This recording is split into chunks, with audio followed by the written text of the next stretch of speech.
So a couple years back, I was hanging with my friend, and his homeboy at the time worked at a strip club. He was the bouncer there. So he called my homeboy and told me that he needed a ride home. At the time, my friend's car wasn't working. I was so conveniently there that he just asked me if I can, take him up there, pick the dude up, and, just bring him back to the house. I'm like, all right, I can do that as long as we're not going in, right? He says, no, we're not going in. We get into the car, we head up there, right? I'm thinking in my head, like, you know what? Something's going to happen where I'm going to end up in this damn club. So we get there, I'm like, where is he at? He hits him up on the phone. He says, nah, I got like 2 more hours left. Why don't y'all just come in? I'm like 20. How am I going to get in there? I'm not even old enough to get in there, right? Dude being his friend, he just let us in free charge. So this is the first time I've ever been in a strip club. It was just like I always pictured it. The stage is the only good source of light in the whole place, and you can see just people hiding behind their shame in the shadows. I'm looking around and I'm like, okay, well, it's not as bad as I thought it was going to be. And plus it was like a Wednesday, so it wasn't like a weekend or anything like that. This was just a regular ass day that didn't have that many females or guys in there. There was still some in there, I guess, regular. I told my homeboy, hey, I'm gonna go chill out somewhere. Where else can I go? He says, well, you can go shoot pool in the back if you don't want to see none of this stuff. I'll be back there in a minute, because he already got a stripper that he was talking to. I don't know if he was talking to him like that, but he was just like, I guess, having a conversation. So I found the cleanest chair I could with the least stains on it, and I sit there and do what I do best.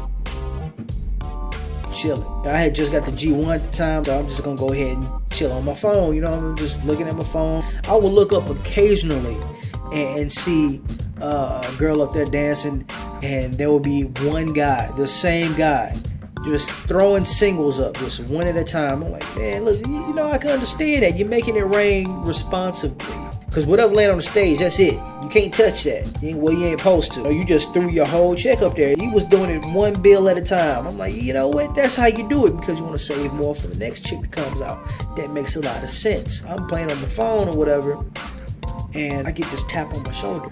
Right when I get this tap, I get a text message. I look at the text message, and it says, green areola. I'm like, what? Green areola? Those who don't know what a green areola is, just look it up. You don't have to type in green, just type in areola. You'll know what that is, and then you'll kind of put 2 and 2 together. Anyway, little did I know it was a warning.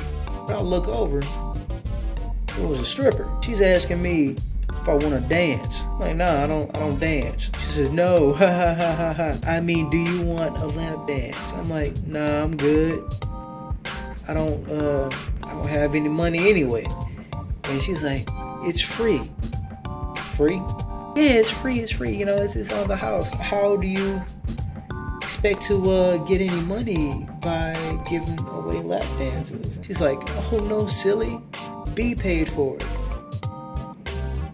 I look over in the corner and I see my homeboy and his friend just cracking up laughing.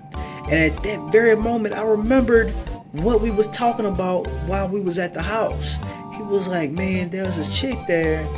She's one of the strippers, but she doesn't get any play at all. Like, she'll go up there and dance, but she don't get much money. I'm like, I wonder why. I mean, what's wrong with it? She says, well, she has a green areola. I'm like, what? He's like, on the left one is green. Like, when she takes off, it's the circle, it's green. It has, like, I guess veins or something, but it looks weird.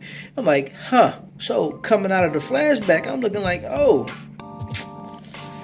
no, that's okay. Thank you, though. She said, well, do you want a drink or anything like that? I mean, anything? I'm like, nah, I'm good. But if I do, I'll let you know. It's like, okay, if you need me, I'll be over here. I'm like, okay. I mean, if it could have been any chick, I promise you, it could have been any, because there was some good looking ones there. It could have been any one of these females, but I did not want to mess with any of them, because they can be the cleanest people in the world. It's just that I don't respect what you do, and I don't see myself giving my money that I worked really hard for to you for shaking your breast meat in my face. I can see breast meat anywhere. I can see that on the internet. I don't really need to see yours. That's some fine breast meat you have there. but I don't want to see it, and I'm not gonna pay you for it. So while we at this club, you know, I'm like, you know what, I'm gonna go ahead and head to the back. You know what I'm saying? I'm gonna shoot some pool. So we go back there, shoot some pool. Some more females come back there. They're talking about dancing and stuff like that. So, you know, they shoot pool with us. And one of them tries to strike up a conversation with me. And she wants me to go to the VIP section. I'm like, so what's in the VIP section? She's like, you know, whatever you want it to be. You know, whatever you want to be in there. I'm like, nah, I'm good. I ain't got no cash on me right now. So she stopped talking to me, which is kind of, I can understand that. I knew what was going on. We go out to the front, and he's telling me about I think this chick called Hollywood or something like that. And she always comes out in like this brown gear or whatever, and she has Louis Vuitton, like the LV symbol, like tattooed all over her butt. Like, it's just everywhere. It looks like two big ass like hams that have the tattoo fabric on it, but it was tattoos. I'm like, bro, it may look like a handbag now, but later on it's gonna look like a hefty trash bag. And there's guys just waiting on her, like they're just throwing money in the air and everything, just making it rain on this chick. And she goes all the way to the top of this pole, dirty looking pole, goes all the way to the top, and she flips like in midair and does the splits and lands right there on the stage. Everyone was like, dang, you know, cheering and shit. And I'm sitting here looking at this chick, and all of a sudden I get this tap on my shoulder. You sure you don't want to dance before you go? Hey, yeah, you know what? We was just leaving. Tell my homeboys, yo, man, I'm gonna go ahead and go to the car. You know, I hope y'all, you know, show up and whatever, because I'm getting the fuck out of here. And they just laughing and shit. We get in the car. He's like, you know, home chick want to give you a number and everything. So I take the number. I'm like, oh, that's cool, you know. I start bagging out everything and kind of ball that shit up, throw it out the window. First and last experience at a strip club. Hope I never go back.